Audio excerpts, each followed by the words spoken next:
Hello friend, চলে আসলাম নতুন একটা রেসিপি নিয়ে। মাই ডিফারেন্ট রেসিপিতে আপনাদের সবাইকে স্বাগত। তো আজকে বানিয়ে দেখাবো সজনা দিয়ে, করলা আলু দিয়ে সর্ষে বাটা চচ্চড়ি। তো এখানে আমি সজনা কেটে নিয়েছি, এখানে আলু, আর এর পাশে আমি করলা কেটেছি। তো পুরো ভিডিওটা আপনারা দেখবেন, ভালো লাগবে অবশ্যই। তো কড়াইয়ের মধ্যে আমি সর্ষের তেল দিয়ে নিলাম। তেল তো এখানে নিয়ে নিয়েছি সাদা সর্ষা, কালো সর্ষা, কাঁচা লঙ্কা কয়েকটা, ঝাল আপনারা যতটা খাবেন সেই হিসাবে।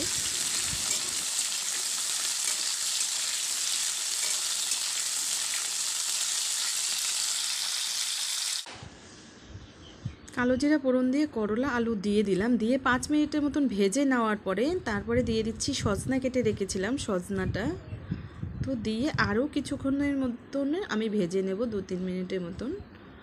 তো ভেজে নেওয়ার পরে আমি একটা টমেটো কেটে রেখেছি বড় সাইজের, তো একটা টমেটো আমি দিয়ে দিলাম এর মধ্যে, দিয়ে আর কিছুক্ষণ ভেজে নিচ্ছি।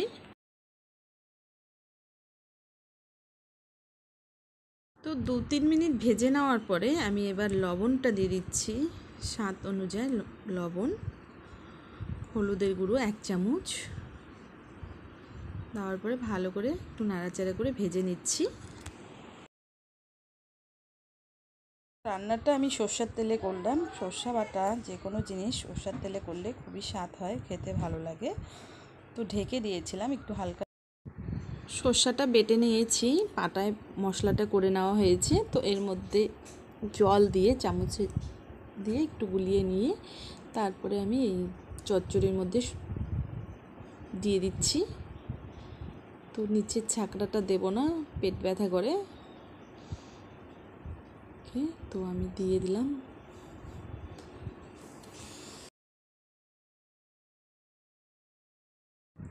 তো আমি এখন 2 মিনিটের জন্য ঢেকে দেব একটা ঢাকনা দিয়ে।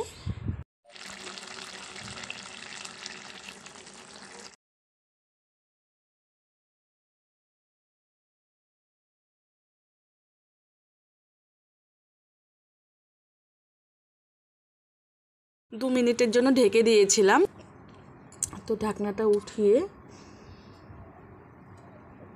দিয়ে দিলাম চিনি, আলু, সজনা, করলা সিদ্ধ হয়ে গেছে।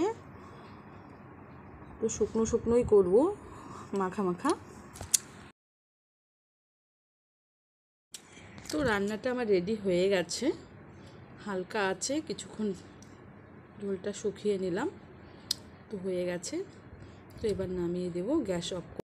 হ্যালো ফ্রেন্ড, তো রান্না রেডি। তো কেমন লাগলো রান্নাটা, নিশ্চয়ই আপনাদের ভালো লাগবে। ভালো লাগলে একটা লাইক সাবস্ক্রাইব প্লিজ করে রাখবেন। নতুন নতুন রান্না আপনার